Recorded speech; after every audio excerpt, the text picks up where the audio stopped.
पहले ही बोल चुके थे। ये ट्रेलर है, पूरी फिल्म 25 में कौन खाली किया था? खाली अब तो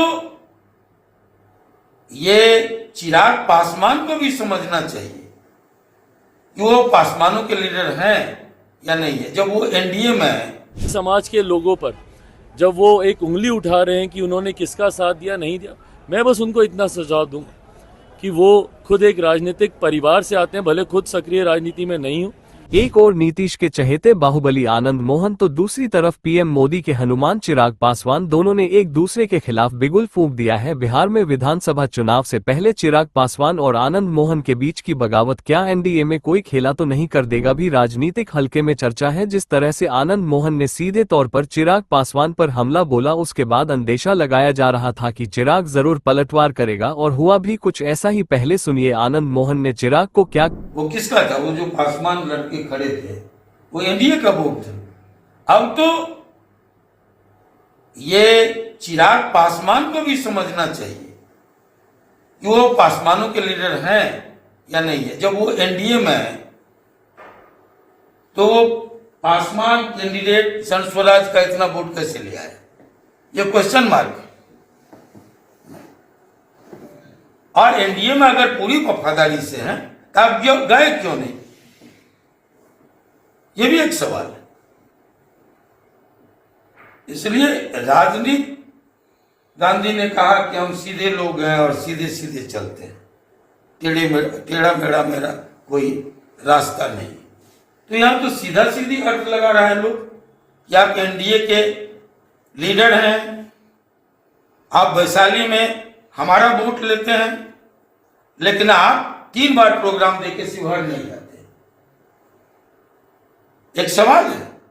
और आप मांझी जी की बहू खड़ी होती है, एनडीए का एक सीट था, सबसे प्रेस्टिजियस सीट था, और आप इमामगंज नहीं जाते हैं। क्यों?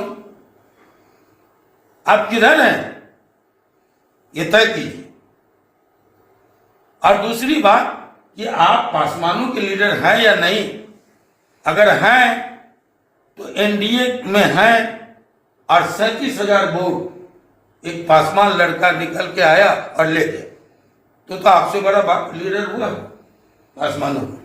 इसके बाद बिहार की राजनीति में कानाफूसी शुरू हो गया कि क्यों एनडीए में ये हालात उत्पन्न हुआ। इसके पीछे भविष्य की कोई चाल तो नहीं। वैसे आपको बता दें, चिराग और आनंद मोहन के बीच अदावत कोई नई बात नहीं है। चिराग ने आनंद मोहन की भी रिहाई का विरोध किया था। चिराग पासवान पटना पहुंचते ही आनंद मोहन पर हमलावर दिखे। चिराग ने कहा, जिस तरह आने वाले समय में विधानसभा का चुनाव है और पासवानों को लेकर इस तरह का बयान देते हैं, ये गलत है। मैं ये सुझाव देता हूँ कि आप किसी राजनीतिक गतिविधि में नहीं है। आपके परिवार राजनीतिक मुख्यमंत्री नीतीश कुमार का देन है और आज आप जेल से बाहर हैं। चिराग पासवान ने आनंद मोहन को ये भी याद दिलाया कि आप जिस मामले में जेल गए थे और इस तरह का बयान दे रहे हैं, ये बिल्कुल गलत है। साथ ही चिराग ने सीधे तौर पर आनंद मोहन और उसके परिवार को धमकी दी और कहा, आगे चुनाव लड़ना है या नहीं, परिवार वालों को सोच ले। सुनिए चिराग पासवान ने किस अंदाज में बाहुबली आनंद मोहन को धमकी दी।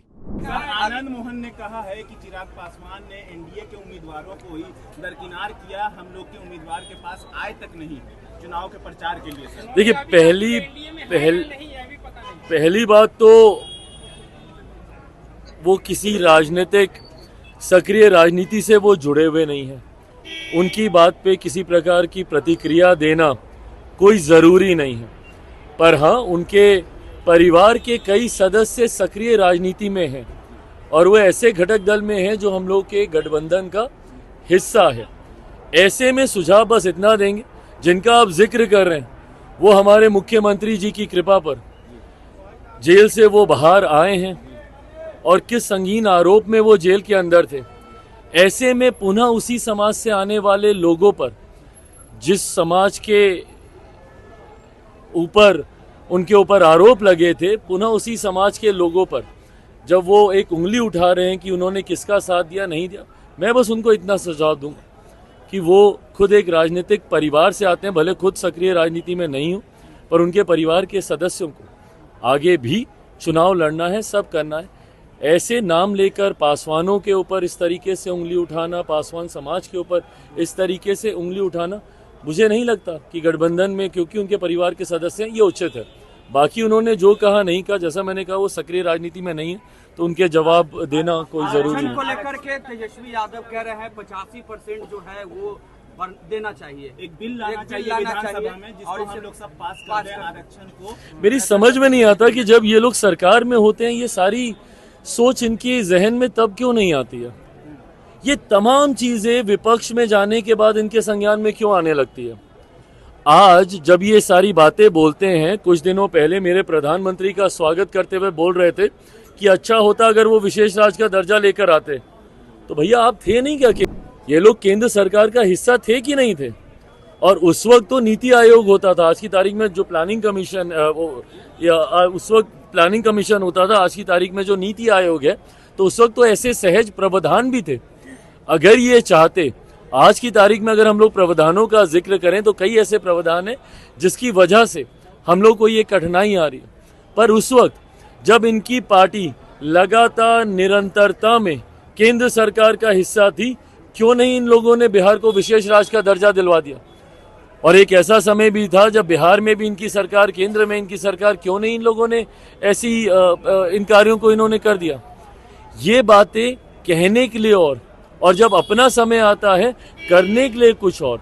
ये आपकी सोच को दर्शाता है कि आप इन मुद्दों पर, ऐसे मुद्दे जो इतने सेंसिटिव हैं, जो इतने गंभीर हैं, उसमें सिर्फ आप राजनीतिक सोच करना चाहते हैं, आप सिर्फ राजनीति करना चाहते हैं। ये गलत एक है। आखिरी सवाल लेंगे। लोकसभा में 100% स्ट्राइक रेट रहा, झारखंड में भी 100% स्ट्राइक रेट रहा। बिहार की तैयारी जो आपने शुरू कर दी है, प्रभारी जो है आपने फिर से अरुण भारती जी को नियुक्त किया है, तो तैयारी जो है कितनी सीटों पर आप लोगों की चल रही है? उम्मीद कितनी सीटों? देखिए, सबसे पहले तो मुझे खुशी है इस बात की, और मैं अपने संगठन के तमाम साथियों का, जो बिहार में है, जो झारखंड में है, मैं सबका मैं धन्यवाद दूंगा कि आज उन्होंने मेरे नेता, मेरे पिता आदरणीय रामविलास पासवान जी के उस सपने को पूरा किया, जहां उनकी चाहत थी कि लोक जनशक्ति पार्टी का भी प्रतिनिधित्व करने वाले विधायक झारखंड की विधानसभा में हों।